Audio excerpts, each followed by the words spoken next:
கிருஷ்ணா நதி தீரத்துல அடர்ந்த மரங்களுக்கு நடுவுல ஒரு சின்ன ஓட்டு வீடு இருந்துச்சு. அந்த வீட்டுலதான் ஏழு மீனவனான சோமையாவும் அவனுடைய மனைவியான கௌரியும் ரொம்ப கஷ்டப்பட்டு அவங்க வாழ்க்கைய வாழ்ந்துட்டு இருந்தாங்க. ஆனா அவங்களுக்குள்ள இருக்கிற அன்புதான் அந்த வீட்டுக்கு பெரிய சொத்தா இருந்துச்சு. ஒரு நாள் மதிய நேரம் கௌரி சமைச்சுக்கிட்டு இருக்கும் போது அவன் மனசுக்குள்ள இருக்கிற கஷ்டத்தை எல்லாம் வெளியில சொல்லிக்கிட்டு இருந்தா. தினமும் இந்த மண்ணடுப்புல சமைக்கணும், அதுலயும் மீன் குழம்பு சமைக்கணும். என் வீட்டுக்காரருக்கு தினமும் அந்த மீன் இல்ல அப்படின்னா சாப்பாடே இறங்காது. ஆனா என் வாழ்க்கையில இருக்கிற கஷ்டம் எப்போ தீருமோ எனக்கே தெரியல. அக்கத்து பக்கத்து வீட்டுக்காரங்க எல்லாரும் சந்தோஷமா அவங்க வாழ்க்கைய வாழ்ந்துட்டு இருக்காங்க. ஆனா நாம மட்டும் வாங்கின கடனை கூட கட்ட முடியாம ரொம்ப கஷ்டப்பட்ட ஒரு வாழ்க்கையை தான் வாழ்ந்துட்டு இருக்கோம். என் நகை எல்லாத்தையும் வித்தாலும் கடன் மட்டும் தீரல. நாளைக்கு இதே மாதிரி போன வாழ்க்கை என்னாகுமோன்னு பயமா இருக்கு. அவரோ பாவம் நாள் பூரா கஷ்டப்பட்டு அந்த ஆத்துல வலைய வீசி வீசி ரொம்பவே கஷ்டப்பட்டாலும் பலன் மட்டும் இல்ல. அப்பதான் சோமையா ரொம்பவும் சோர்வா தோல்ல காலியா இருக்கிற கூடைய சுமந்துக்கிட்டு ரொம்பவும் அசதியா வீட்டுக்கு வந்துகிட்டு இருந்தான். ஆனா பொண்டாட்டியோட முகத்தை பார்த்த உடனே அவனுடைய அசதியெல்லாம் பறந்து போயிடும். கையில இருக்கிற காலியான கூடைய பக்கத்துல வச்சு திண்ணையில உட்கார்ந்தான். கௌரி, காலையில இருந்து சாப்பிடாம இருக்கிறதால எனக்கு ரொம்ப பசிக்குது. சமையல முடிச்சிட்டியா? இன்னைக்கு வலையில மீன் எதுவும் பெருசா மாட்டல. இருந்தாலும் அந்த கவலையெல்லாம் நீ சமைச்ச சாப்பாட்டை சாப்பிடும்போது போயிடும். என்னைக்கு தான் அந்த கடவுள் நமக்கு ஒரு நல்ல வழியை காட்டுவான்னு தெரியல. ஆமா ஆமா, தினமும் மீன் பிடிச்சிட்டு மட்டும் வர மாட்டீங்க. ஆனா தினமும் என் சமையல்ல மட்டும்தான் உங்க கவனமே இருக்கும். மீன் கிடைக்கலனாலும் பேச்சுக்கு ஒன்னும் குறைச்சல் இல்ல. சரி, போய் முகம் கழுவிட்டு வாங்க, சாப்பாடு எடுத்து பரிமாறுற. நீ கோவமா பேசினாலும் என் மேல எவ்வளோ அன்பு வச்சிருப்பேன்னு எனக்கு தெரியும் கௌரி. இரு, ஆத்துக்கு போய் முகம் கழுவிட்டு வரேன். நீ சமைச்சதை சாப்பிட்டுட்டு கொஞ்ச நேரத்துக்கு ஓய்வெடுக்கணும். சோமையா முகத்தை கழுவிக்கிட்டு வந்து திண்ணையில உக்காந்தான். அப்பதான் கௌரி ஒரு வாழையிலேயே கொண்டு வந்து சாப்பாடு மீன் குழம்பு ரெண்டுத்தையுமே சோமையாவுக்காக பாசமா பரிமாறினான். அப்பதான் அதே கிராமத்துல ரொம்ப மோசமான வட்டி வியாபாரி அப்படின்னு பேர் வாங்கின ரங்கையா சோமையா வீட்டுக்கு வந்தான். ரங்கையாவை பார்த்த உடனே கௌரி முகம் வாடி போச்சு. என்ன சோமையா, சாப்பிட உக்காந்துட்ட போல இருக்கே. ஆமா, என்ன சமைச்சிங்க? வாசனை தெருமோன வரைக்கும் வருது. உங்க ரெண்டு பேரையும் இப்படி ஒற்றுமையா பாக்குறதுக்கு ரொம்பவே நல்லா இருக்கு. வாங்க ஐயா. என்ன இவ்ளோ வெயில்ல திடீர்னு எங்க வீட்டுக்கு வந்திருக்கீங்க? ஏதாவது பிரச்சனையா? இல்ல பழைய வட்டி கடனை பத்தி தான் பேசுறதுக்காக வந்திருக்கீங்களா? எங்க நிலைமை தெரியும் இல்லையா, கொஞ்சம் அவகாசம் கொடுங்களேன். ஐயோ, என்னம்மா இப்படி கேட்டுட்ட? சோமையாவுக்கு கொடுத்த கடனை வாங்க தான் நான் வந்தேன். ஆனா என் வீடு என்னமோ இப்ப ரொம்ப தூரத்துல இருக்கு. போறதுக்குள்ள பசி அதிகமாயிடும். உன் வீட்டுல என்ன சமைச்சிருக்கியோ போடு. இந்த ஆளுக்கு தினமும் இது ஒரு வேலையா போச்சு. கடன் வாங்குற பேர்ல வந்து வீட்டுல என்ன சமைச்சு வச்சிருக்கோமோ அது நல்லா சாப்பிட்டுட்டு போறது. என் புருஷனுக்காக நான் சமைச்சு வச்சதெல்லாம் இவருக்கு நான் கொடுக்கணுமா? வாங்க உக்காருங்க. ஏதோ கொஞ்சமா சமைச்சு வச்சிருக்கேன், சாப்பிட்டு நீங்க கிளம்புங்க. எங்களுக்குன்னு சமைச்ச கொஞ்சோண்டு சாப்பாட்டியும் நாங்க உங்களுக்கே கொடுக்கறோம். ஆமாங்க ஐயா, நீங்க எங்க வீட்டுக்கு வர நாங்க உண்மையிலேயே கொடுத்து வச்சிருக்கணும். நீங்க இல்லைன்னா இந்த ஒருவேளை சாப்பாடு கூட எங்களுக்கு இல்ல. நீங்க செஞ்ச உதவியை நாங்க எப்பவுமே மறக்க மாட்டோம். சாப்பிட்டு முடிச்சதுக்கு அப்புறமா ரங்கையா அங்க இருந்து போயிட்டான். ரங்கையா போனதுக்கு அப்புறம் சோமையா மறுபடியும் வலை எடுத்துக்கிட்டு ஆத்துக்கு மீன் பிடிக்கிறதுக்காக கிளம்புனான். அப்ப கௌரி ரொம்பவும் கோவமா ஆத்துக்கு போற சோமையாவை தடுத்து நிப்பாட்டி, ஏங்க, நடக்கிறது எதுவும் எனக்கு சுத்தமா பிடிக்கல. அந்த வட்டி வியாபாரி ஏன் தினமும் நம்ம வீட்டுல வந்து சாப்பிட்டு போறாரு? அவர் பெரிய வியாபாரி இல்ல, வீட்லயே சமைச்சு சாப்பிட வேண்டியதானே? கௌரி, அப்படி சொல்லாத. நம்ம வீட்டுக்கு வந்து யாரு சாப்பாடு கேட்டாலும் அவங்களுக்கு சாப்பாடு கொடுக்கறது நல்லது. அவரு நமக்கு கடன் கொடுத்தவருங்கிறத மறக்காத. அதுவும் இல்லாம அவரு தனியாளு. அவரு வந்து நம்ம வீட்டுல சாப்பிட்டுட்டு போறதுல என்ன தப்பு இருக்கு? அவரு தனியாள்னா அதுக்கு நம்ம குடும்பத்துக்குள்ள வந்து உட்காந்து பாரா? எனக்கு என்னமோ அவர் பண்றது எதுவும் சுத்தமா பிடிக்கல. நீங்க அப்பாவியே எல்லாரையும் நம்புங்க, நாளைக்கு உங்களை அவரு நடுத்தெருல நிக்க வைக்க போறாரு. சரி கௌரி, இத பத்தி இப்ப பேச வேண்டாம். இன்னைக்கு நான் முதல்ல போய் மீனை பிடிச்சிக்கிட்டு வரேன். இல்லன்னு வச்சுக்கோ, அப்புறம் நம்ம பொழப்பு தான் நாரி போயிடும். சோமையா கவலையா ஆத்தங்கரைக்கு போனா. வெயில் அதிகமா அடிச்சாலும் அவனுடைய பரிசலை எடுத்துக்கிட்டு மீன் பிடிக்கிறதுக்காக ஆத்துக்குள்ள போனான். அவன் ரங்கையா கிட்ட கடன் வாங்கல. அவன் கூட வேலை செய்யற ஒரு பையன் சத்யா, அவனுடைய கஷ்டத்துக்காக தான் ரங்கையா கிட்ட சோமையா கடன் வாங்கி சத்யாவுக்காக கொடுத்திருந்தான். அதை நினைச்சு அவன் கவலைப்பட்டுக்கிட்டு இருக்கும் போது திடீர்னு அவனுடைய வலை ரொம்ப கனமா மாறுச்சு. அந்த வலையில ரொம்ப பெரிய மீன் ஒண்ணு மாட்டுச்சு. அடடா, இவ்வளோ பெரிய மீன் இது வரைக்கும் என் வலையில மாட்டினதே இல்ல. அந்த கடவுளுக்கு என் மேல கருணை இருக்கு. இதை வித்தா ரங்கையா கிட்ட வாங்கின கடனையே தீர்த்திடலாம். எப்படியோ இன்னைக்கு எனக்கு நேரம் நல்லா இருக்கு. இனி நான் கஷ்டப்பட வேண்டிய அவசியம் இல்லை. இந்த மீனை மட்டும் கௌரி பார்த்தால்னா ரொம்ப சந்தோஷப்படுவா. என் கடன் எல்லாமே தீர போகுது. இப்பவே இந்த மீனை கொண்டு போய் கௌரி கிட்ட காட்டுறேன். அவ முகத்துல சந்தோஷம் வந்துச்சுன்னா அந்த சந்தோஷத்தை பார்த்து நான் சந்தோஷப்படுவேன். சோமையா அந்த பெரிய மீனை எடுத்து தோல்ல போட்டுக்கிட்டு சந்தோஷமா வீட்டுக்கு வந்தான். வழியில அந்த மீனை பார்த்தவங்க எல்லாருமே ரொம்பவும் ஆச்சரியப்பட்டாங்க. சோமையா நேரா அந்த மீனை கொண்டு வந்து தான் பொண்டாட்டியை கூப்பிட்டான். கௌரி, சீக்கிரமா வெளியில வா. நான் எவ்வளோ பெரிய மீனை கொண்டு வந்திருக்கேன்னு வந்து பாரேன். இந்த மீனை வித்தா நம்ம கஷ்டம் எல்லாமே தீந்து போயிடும். இன்னைக்கு நமக்கு நல்ல நேரம்தான். அட, உண்மையிலேயே ரொம்ப பெரிய மீனுங்க. இவ்வளவு பெரிய மீன் எப்படிங்க மாட்டுச்சு? இத பாக்கும்போது உண்மையிலேயே என் மனசுல இருக்கிற கஷ்டங்கள் எல்லாமே தூரம் போயிடுச்சுங்க. அதே நேரத்துலதான் ரங்கையா மறுபடியும் அந்த வழியா வரும்போது சோமையா கையில இருக்கிற பெரிய மீனை பார்த்து ஆச்சரியத்தோடவும் சந்தோஷத்தோடவும் சோமையா வீட்டுக்கிட்ட வந்தாரு. அடடா, சோமையா, கையில பெரிய மீன் வச்சிருக்க. இந்த மீன் நல்ல விலைக்கு போகும் போலயே. இந்த மீனை வித்துட்டா இன்னைக்கு உன்னோட வீட்டுல பண்டிகை தான் போல. பாத்தீங்களா, மறுபடியும் வந்துட்டாரு இவரு. மீன் வாசம் மூக்குக்கு போச்சோ இல்லையோ கொட்டிக்க வந்துட்டாரு பாருங்க. கௌரி, என்ன இது? ஒரு பெரிய மனுஷன் நின்னுக்கிட்டு இருக்காரு, அவரை பார்த்து இப்படி பேசுறியே. இது ரொம்ப தப்பு. வாயை மூடிக்கிட்டு உள்ள போ. நான் ஏன் உள்ள போகணும்? ரங்கையா, உங்களுக்கு கொஞ்சமாவது மான மரியாதை இருக்காங்க? எப்ப பார்த்தாலும் ஏதாவது ஒரு சாக்கு சொல்லி எங்க வீட்ல சாப்பிட வரீங்க. நீங்க எவ்வளவு பெரிய பணக்காரரு. நல்ல வீட்ல சமைச்சு சாப்பிட வேண்டியது தானே. அதை விட்டுட்டு ஏழைங்களோட சாப்பாட்டுக்கு எதுக்காக அலையுறீங்க? என் வீட்டுக்காரரு பெரிய மீன் கிடைச்சதுன்னு சந்தோஷமா வீட்டுக்கு வந்தாரு. அதுக்குள்ள உங்களுக்கு மூக்கு வெறுத்து நீங்க உடனே இங்க வந்துட்டீங்களா? எதுக்குமே ஒரு எல்லை இருக்குங்க. வேண்டாம் சோமையா, கௌரிய தடுக்காத. கௌரி சொல்றது சரிதானே. நான் உங்க வீட்டுக்கு வரக்கூடாதுதான். என்னால உங்க 2 பேருக்குள்ள சண்டை வர வேண்டாம். என்ன மன்னிச்சிடுமா கௌரி. இனிமே நான் உங்க வீட்டு பக்கம் கூட வரமாட்டேன். கடனை பத்தி நான் எப்பவும் கேட்க மாட்டேன். என்ன மன்னிச்சிடு சோமையா. என்னால உங்களுக்குள்ள சண்டை வேண்டாம். நான் கிளம்புறேன். பாவம் ரங்கையா கண்ணுல கண்ணீரோட நெஞ்சே வெடிச்சு போற மாதிரி அழுதுகிட்டு அங்கிருந்து போயிட்டாரு. சோமையாவோட மனசு ரொம்ப பாரமாச்சு. அவன் கண்ணுல கண்ணீர் இருந்துச்சு, ஒரு பக்கம் கோவமும் இருந்துச்சு. கோவமா கௌரிய பார்த்தான். என்னையே மறுக்கிறீங்க? அவரு வட்டி வியாபாரினா அந்த மாதிரி தான் நடந்துக்கணும். அதை விட்டுட்டு நம்ம வீட்டுக்கு வந்துகிட்டு இருந்தா அதான் நான் அப்படி கேட்டேன். கௌரி, நீ எவ்வளோ பெரிய தப்பு பண்ணியிருக்கன்னு உனக்கு தெரிய மாட்டேங்குது. அந்த ரங்கையா யாருன்னு நினைச்ச? என் சின்ன வயசு நண்பன். என்ன? அவரு உங்களோட சின்ன வயசு நண்பனா? ஆனா இதை இதுவரைக்கும் நீங்க என்கிட்ட சொன்னதே இல்லையே. சொல்றதுக்கான வாய்ப்பு எனக்கு கிடைக்கல. என் சின்ன வயசுல எங்க அப்பா பண்ண தப்பால பாவம் ரங்கையாவோட அப்பா இறந்து போயிட்டாரு. அதனால ரங்கையா இந்த உலகத்துல யாரும் இல்லாத ஒரு அனாதையா மாறிட்டாரு. அதனால எங்க அப்பா பண்ண தப்புக்காக நான் தான் அவருக்கு துணையா இருந்துகிட்டு இருக்கேன். எங்க அப்பாவால தான் அவங்க அப்பா இறந்தாருன்னு ரங்கையாவுக்கு நல்லாவே தெரியும். ஆனாலும் என் மேல கோவத்தை காட்டாம ஒரு தம்பி மாதிரி தான் நடந்துகிட்டாரு. ஆனா அவர் உங்ககிட்ட வட்டி வசூல் பண்றாரே, கடனை கேட்டு தானே தினமும் வராரு. எனக்கு ஒண்ணுமே புரியலையேங்க. அதுதான் உனக்கு புரியாத விஷயம் கௌரி. அவரு வட்டி வாங்க வரல, வட்டி வாங்குறத சாக்கா வச்சுக்கிட்டு வராரு. அவரு நம்ம குடும்பத்துல ஒரு ஆளா இருக்க விருப்பப்பட்டு தான் வராரு. அவரு நமக்கு கொடுத்திருக்கிற கடனுக்காக அவரு நினைச்சிருந்தா இந்த வீட்டை என்னைக்கோ அவருக்கு சொந்தமாக்கிக்கிட்டு நம்மள அனுப்பி இருக்கலாம். ஆனா அவரு அப்படி நினைச்சதே கிடையாதே. அப்படிப்பட்ட மனுஷனை அவமானப்படுத்தி அனுப்பிட்டியே. நீ எவ்வளவு மோசமா பேசினாலும் கூட அவரு சிரிச்சுக்கிட்டு தான் இருந்தாரு. ஏன்னா அவரு நம்மள அவர் குடும்பத்தை சேர்ந்தவங்களா தான் பாக்குறாரு. அப்படிப்பட்டவரோட மனசை நோகடிச்சிட்டியே கௌரி. சோமையா சொன்னதை கேட்டு பாவம் கௌரியோட மனசுக்கும் ரொம்ப பாரமாச்சு. அவ கண்ணுல இருந்து கண்ணீர் கொட்ட ஆரம்பிச்சுது.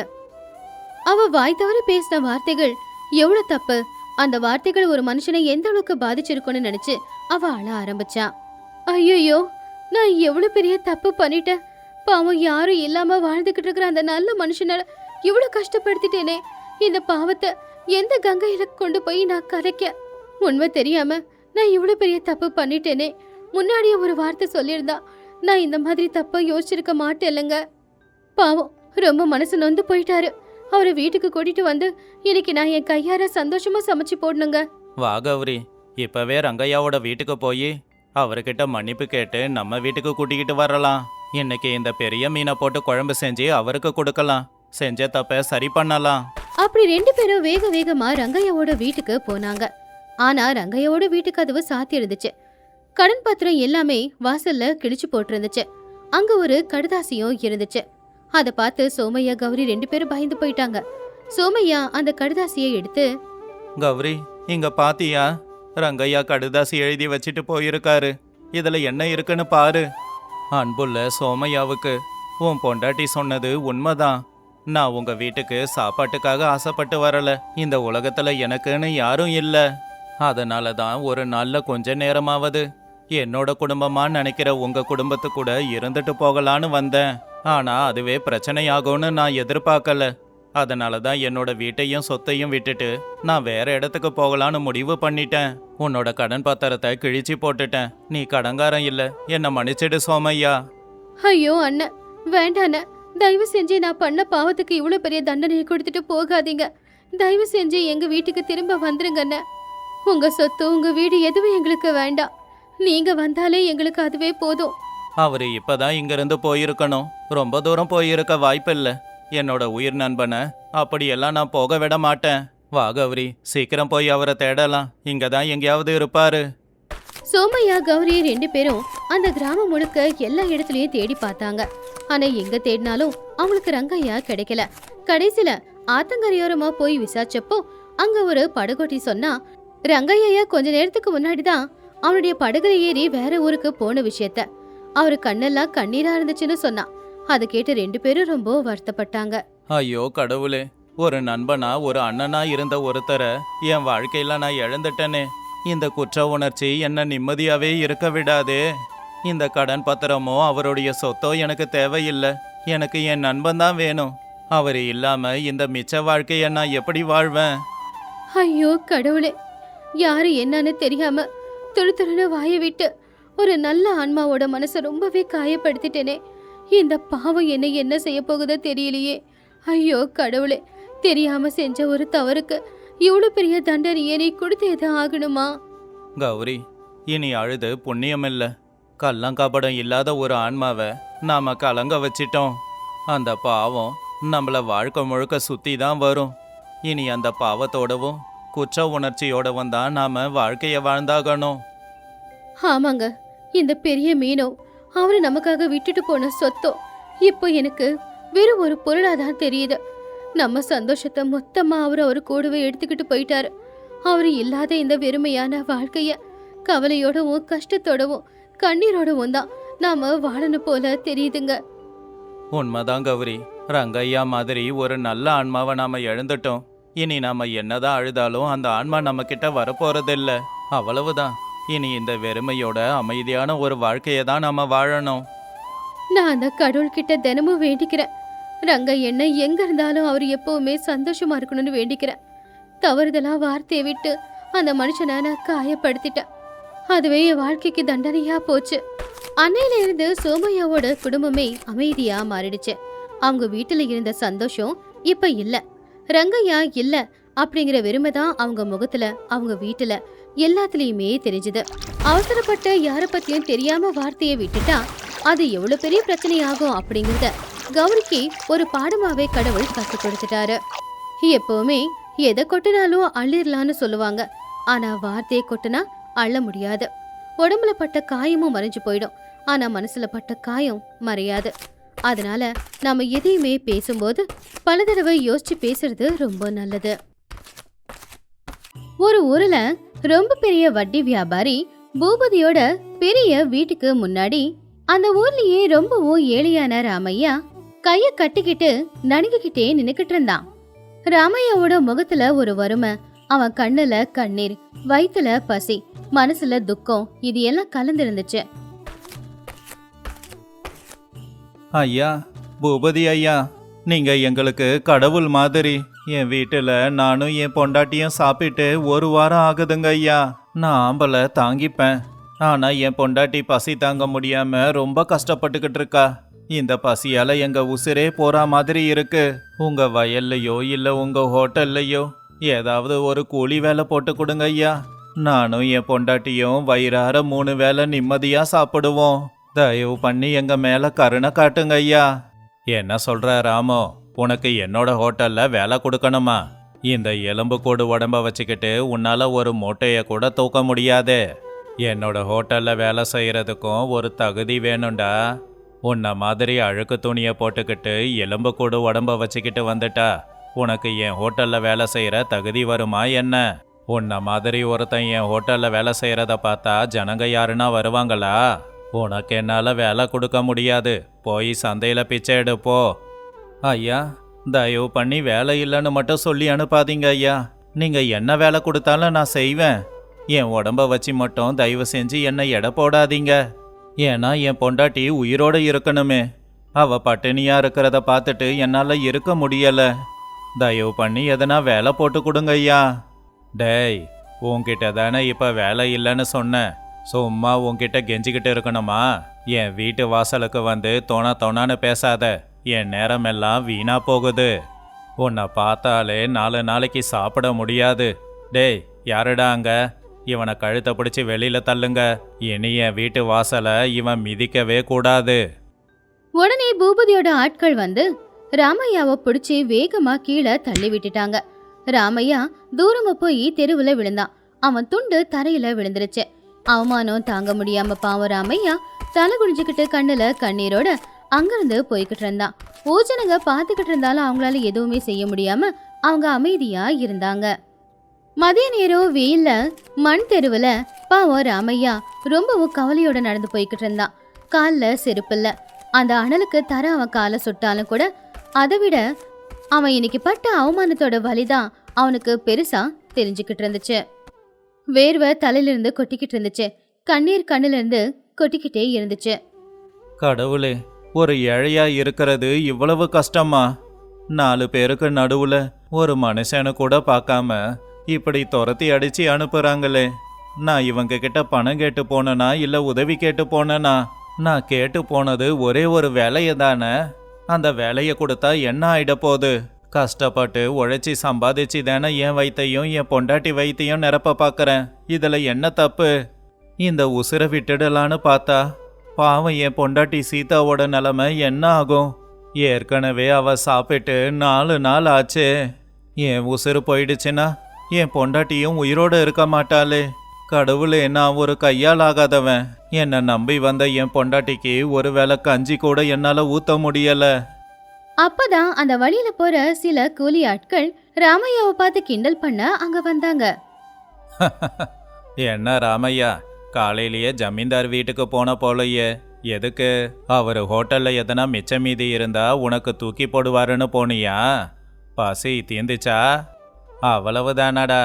கஷ்டப்பட்டு உழைச்சி வாழ முடியலன்னும் போது 4 பேர் கை காலை பிடிச்சாவது வாழணும் இல்லையா? நமக்கெல்லாம் எதுக்குடா இந்த சுய கௌரவம்? ராமையாவுக்கு அவங்க கிண்டல் பண்ணதை கேட்டு கோவம் துக்கம் ரெண்டுமே வந்தாலும் எதுவுமே பேச முடியாம தலைய குனிஞ்சுக்கிட்டு அவன் அங்கிருந்து அமைதியா கிளம்பி போயிட்டான். வீட்ல ராமையாவோட பொண்டாட்டியான சீதா ரொம்பவும் சோர்வா ஒரு மூலையில கட்டுல சாஞ்சி உட்காந்துக்கிட்டு இருந்தா. புருஷன் வீட்டுக்குள்ள வந்ததும் திறக்க முடியாம கண்ணை திறந்து பார்க்கும்போது புருஷன் ஏதாவது வாங்கிட்டு வந்திருக்கானோன்னு நினைக்கும் போது திடீர்னு அவன் முகத்துல இருந்த சோகம் கையில ஒண்ணுமே இல்லாததை பார்த்து நிலைமைய அவ புரிஞ்சுக்கிட்டான். ஏங்க, அந்த பூபதி உங்களுக்கு வேலை கொடுத்தாராங்க? என்னால பசி தாங்க முடியலங்க. வயிறெல்லாம் இழுத்து பிடிக்குதுங்க. கொஞ்சோண்டு கஞ்சி தண்ணி இருந்தா கூட குடிச்சிட்டு உசுறு வாழ்ந்துருவேன் போலங்க. அவரு உங்களுக்கு வேலை கொடுத்தாரா இல்ல சாப்பாடாவது கொடுத்தாரா? என்ன மன்னிச்சிடு சீதா. பசியோட இருக்கிற உனக்கு ஒருவேளை கஞ்சி கூட ஊத்த முடியாத நிலைமையில தான் நான் இருக்கேன். ஊர்ல எல்லார்கிட்டையும் வேலை கேட்டேன். ஏன் அந்த ஜமீன்தார்கிட்டையும் வேலை கேட்டேன். ஆனா என்ன நாய் அடிச்சு துரத்துற மாதிரி எல்லார் முன்னாடியும் துரத்தி அனுப்பிட்டாரு. ஊருக்காரங்களுக்கு கூட என்ன பார்த்தா கிண்டலா இருக்கு போல சீதா. என் வாழ்க்கை எதுக்கு இவ்வளோ மோசமாயிடுச்சு? கட்டுன பொண்டாட்டிக்கு ஒருவேளை கஞ்சி ஊத்த முடியாத நானு வாழ்ந்த என்ன புண்ணியம் போய் சேர்ந்துடலான்னு பார்த்தாலும் உன்னை தனியா விட்டுட்டு போக எனக்கு மனசு இல்ல. உன் பசிய தீக்கிறதுக்கு எனக்கு வழியும் இல்ல. அப்படி சொல்லாதீங்க. நீங்க அழுதா என்னால தாங்க முடியாது. அந்த பூபதிக்கு பண திமிரு. அதனாலதான் அவன் அப்படியெல்லாம் பேசியிருப்பான். அவன் பேச்ச நீங்க பெருசா எடுத்துக்காதீங்க. இந்த பசி கொடுமை கூட என்னால தாங்கிட முடியுங்க. என்னைக்காவது ஒரு நாள் நான் சாப்பிட்டு என் பசியை தீர்த்துப்பேன். ஆனா என் கண்ணு முன்னாடி ஏன் புருஷன் அலறுத என்னால பார்க்க முடியாதுங்க. கடவுள் இருக்காங்க. என்னைக்காவது ஒரு நாள் ஒரு நல்ல வழி காட்டுவான். ராமையா வீட்டை விட்டு வெளியில வந்து ரொம்ப தூரம் நடந்து போயிட்டு ஒரு இடத்துல ஒரு மரத்துக்கு கீழே உட்காந்தான். அங்க ஒரு பெரிய கால்வாய் ஓடிக்கிட்டு இருந்துச்சு. அந்த கால்வாயை ஒட்டி தான் இருந்துச்சு அவன் உட்காந்துக்கிட்டு இருந்த மரம். அங்கேயே கொஞ்ச தூரத்துல ஒரு பாலடைஞ்ச குடிசையும் இருந்துச்சு. ராமையா ரொம்ப தூரம் வெயில நடந்து வந்ததுனால அவனுக்கு தொண்டையில வறண்டு போய் தாகமா இருந்துச்சு. தொண்டை வறண்டு போகுதே, அங்க யாராச்சும் குடிக்க தண்ணி கொடுக்கறாங்களான்னு பாக்கறேன். ராமையா அந்த பழைய குடிசை கிட்ட போய், அம்மா, உள்ள யாராவது இருந்தா குடிக்கிறதுக்கு கொஞ்சம் தண்ணி கொடுங்கம்மா. அப்படி ராமையாவோட குரல் கேட்ட உடனேயே அந்த வீட்டுக்குள்ள இருந்து ஒரு வயசான பாட்டி வெளியில வந்தாங்க. அந்த வயசான பாட்டி பேரு சூரம்மா. அவங்க கண்ணுல ஒரு கவலை இருந்தாலும் அவங்க முகத்துல ஒரு தெளிவும் இருந்துச்சு. யாருப்பா நீ இந்த நேரத்துல இங்க வந்திருக்க? சரி வா வா, வந்து உக்காரு, தண்ணிய கொண்டு வர, குடிச்சிட்டு ஓய்விடு அப்படின்னு சொல்லி பாட்டி வீட்டுக்குள்ள போய் ஒரு பழைய சொம்புல குடிக்கிறதுக்கு தண்ணியை கொண்டு வந்து கொடுத்தாங்க. ராமையாவும் அந்த தண்ணியை குடிச்சிட்டு அதே இடத்துல உக்காந்தான். நீ செஞ்ச உதவிக்கு ரொம்ப நன்றிம்மா. சரியான நேரத்துல குடிக்கிறதுக்கு தண்ணிய கொடுத்த. ஆமா, யாருமா நீ? இந்த கால்வாய் ஓரத்துல சின்ன குடிசையில தனியாவா வாழ்ந்துகிட்டு இருக்க? என் வாழ்க்கை காஞ்சு போன மரம் மாதிரி ஆயிடுச்சுப்பா. ஒரு காலத்துல நான் இந்த கால்வாய் ஓரமா தான் சின்னதா ஒரு ஹோட்டலை நடத்திக்கிட்டு இருந்தேன். என் வீட்டுல எப்பவுமே அடுப்பு எரிஞ்சுக்கிட்டு இருக்கோம். நான் சமைச்சா அந்த மனம் ஊர் முழுக்க பரவும். தோசை இட்லின்னு எல்லாமே ரொம்ப சுவையா செஞ்சு கொடுப்பேன். ஊர்க்காரங்க எல்லாரும் வந்து என் ஹோட்டல்ல தான் சாப்பிட்டுட்டு போவாங்க. ஏழைங்க யாராவது பணம் இல்லாம வந்தா காசு வாங்காம அவங்களுக்கு வயிறார சாப்பாடு போடுவேன். ஆனா அப்பதான் அந்த பூபதி ஊருக்கு நடுவுல ஒரு பெரிய ஹோட்டலை திறந்தான். அந்த பூபதியா? அந்த பூபதி தாம்மா என்னையும் அவமானப்படுத்தனா? ஆமாப்பா, என் கடை இருக்கிற வரைக்கும் அவன் கடையில வியாபாரம் ஒழுங்கா நடக்கிறது இல்ல அப்படின்னு நான் செய்யற சாப்பாடுல கலப்படம் இருக்கு, இட்லி மாவு புளிச்சு போன மாவு அப்படின்னு புகார கிளப்பி விட்டுட்டு என் ஹோட்டலையே அவன் இழுத்து மூட வச்சுட்டான். ஆனா என் வீட்டுல சாப்பிட்டு வளர்ந்த அந்த ஊர் ஜனங்க நாங்க போவோன்னு சொன்னப்போ, யாராவது அங்க போனீங்கன்னா கைய கால வெட்டிடுவேன்னு அவன் மிரட்டிட்டான்ப்பா. பாவம், அதுக்கு பயந்தவங்க யாரும் என் வீட்டுக்கு வர்றதே கிடையாது. அதுக்கப்புறம் எனக்கு வருமானம் நின்னு போச்சுப்பா. எதுவும் பண்ண முடியாம இந்த குடிசைக்குள்ள வாழ்ந்துகிட்டு இருக்கேன். சாவும் என்ன தேடி வர மாட்டேங்குது. என்னாலையும் அதை தேடி போகவும் முடியல. பாட்டியோட கண்ணுல கண்ணீர் பார்த்த உடனே ராமையாவோட ரத்தம் கொதிக்க ஆரம்பிச்சுது. இன்னைக்கு காலையில எவன் ராமையாவ அவமானப்படுத்தினானோ அவனாலதான் இந்த பாட்டியோட வாழ்க்கை போச்சு அப்படின்னு தெரிஞ்சதும் ராமையாவுக்கு இருந்த கோவம் பல மடங்கு அதிகமாகி உச்சியில வந்துச்சு. அம்மா, கவலைப்படாதீங்க. உங்க ஹோட்டலை மூடனாலும் கூட உங்ககிட்ட கைப்பக்குவம் அப்படியே தானே இருக்கு. என்கிட்ட ஒரு நல்ல யோசனை இருக்குமா. உன் குடிசைக்கு பக்கத்திலேயே போய்கிட்டு இருக்கிற இந்த கால்வாய்க்கு நடுவுல நாம ஒரு ஹோட்டலை ஆரம்பிக்கலாம். கால்வாயிலியா? என்னப்பா சொல்ற? எனக்கு ஒருவேளை சாப்பாட்டுக்கே வழி இல்ல. இதுல என்னால எப்படி மறுபடியும் ஹோட்டல் நடத்த முடியும்? ஆமாம்மா, நான் படகுலையே ஹோட்டலை ஏற்பாடு பண்றேன் பாரு. உன் கைப்பக்குவத்தை என் பொண்டாட்டி சீதாவுக்கு கத்துக்கொடுமா. நாம 2 பேரும் சேர்ந்து வியாபாரம் செஞ்சு வர லாபத்தை ஆளுக்கு பாதியா பங்கு போட்டுக்கலாம். அந்த பூபதியோட கொட்டத்தை அடக்கலாம். என்னம்மா சொல்ற? இந்த வயசான காலத்துல என்னால என்னடா பண்ண முடியும்? ஏற்கனவே அவனுக்கு என் மேல கோவம். நம்மள அவன் வாழ விட்டுருவானா? அவன் மேல எனக்கும் கோபம் இருக்குமா. இன்னைக்கு தான் என்ன அவன் அந்த அளவுக்கு அவமானப்படுத்தனா. நீ ஒரு வார்த்தை சொல்லுமா. உனக்கு துணையா நான் இருக்கேன். நான் எல்லாத்தையும் பாத்துக்கறேன். நீ கவலைப்படாத. என் பொண்டாட்டியும் உன் கூடவே இருப்பா. சரிடா, உனக்குள்ள இருக்கிற தைரியத்தை பார்த்தா எனக்கும் புது உற்சாகம் வருது. அந்த பூபதிக்கு நாம எல்லாரும் சேர்ந்து ஒரு பாடத்தை கத்து கொடுக்கலாம். நான் சீதாவுக்கு எல்லா வேலையும் கத்து கொடுக்கறேன். பாட்டி சொன்னதை கேட்டு ராமையா உற்சாகமா அவனுடைய வீட்டுக்கு போய் நடந்தது எல்லாத்தையுமே சீதா கிட்ட சொன்னான். அடுத்த நாள் காலையில அதே உற்சாகத்தோட காட்டுக்கு போய் காட்டுல இருக்கிற பெரிய பெரிய மூங்கில் மரங்களை வெட்டி மூங்கில் கம்புகளை அவன் எடுத்துக்கிட்டு அந்த கால்வாய் கிட்ட வந்தான்.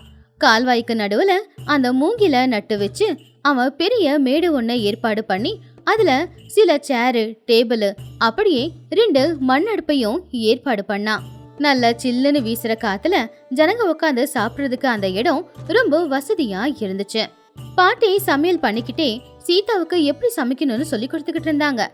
இப்படியே சில நாட்கள் போச்சு. கால்வாயில தண்ணியில மிதந்துகிட்டு இருக்கிற அந்த ஹோட்டல் விஷயம் ஊர்ல எல்லாருக்கும் தெரிய வந்துச்சு. சீதாவும் பாட்டியும் 2 பேரும் சேர்ந்து உக்காந்து செய்யும்போது அந்த சமையலோட மனம் ஊரெல்லாம் பரவ ஆரம்பிச்சு அந்த கால்வாய் ஓரமா எல்லாரும் வந்து அதை பார்த்துக்கிட்டு இருந்தாங்க.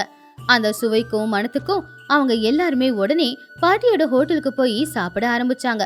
உண்மையிலேயே பாட்டியோட கைப்பக்குவம் ரொம்பவும் சுவையாவும் நல்லாவும் இருந்துச்சு. அங்க யாரெல்லாம் சாப்பிட வராங்களோ எல்லாருக்குமே நல்ல மரியாதையை கொடுத்து அவங்க விருப்பப்படுற மாதிரி அவங்களுக்கு சாப்பாடும் கொடுத்து கம்மியாத காசு வாங்கிக்கிட்டு இருந்தாங்க. இந்த விஷயம் பூபதிக்கு தெரிய வந்துச்சு.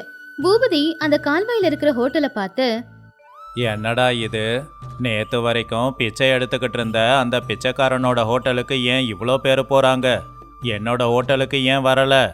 அப்படி அந்த ஹோட்டல்ல என்னதான் இருக்கு? ஐயா, அந்த அம்மாவோட கைப்பக்குவம் நல்லா இருக்கு. அது மட்டும் இல்லாம எல்லாருக்கும் கால்வாய்க்கு நடுவுல உக்காந்து சாப்பிட பிடிச்சிருக்கு. அதோட வர்றவங்க எல்லாரையும் அவங்க மரியாதையா நடத்துறாங்க. அன்னைக்கு சாயந்தர நேரம் அந்த படகு ஹோட்டல் மேல சீதா, ராமையா, பாட்டி 3 பேருமே உட்காந்துக்கிட்டு இருந்தாங்க. அன்னைக்கு நாள் வியாபாரம் ரொம்ப நல்லபடியா நடந்து லாபம் நிறைய கிடைச்சிருந்துச்சு. அது 2 பங்கா பிரிச்சா ராமையா. ஆமா, நமக்கு ஹோட்டல் வியாபாரத்துல நிறைய பணம் வந்திருக்கு. இப்ப இந்த ஊர்லயே இடத்துல நாம தான் இருக்கோம். அந்த பூபதியோட கொட்டம் அடங்கிடுச்சு. இந்தாம்மா, நாம சம்பாதிச்ச பணத்துல பாதி உனக்கு பாதி எனக்கு. ராமையா பாதி பணத்தை பாட்டி கிட்ட கொடுத்தப்போ பாட்டி அந்த பணத்தை அவன்கிட்டயே கொடுத்தாங்க. அவங்க கண்ணுல கண்ணீர் நிறைஞ்சிருந்துச்சு. எனக்கு எதுக்குடா இவ்வளவு பணம்?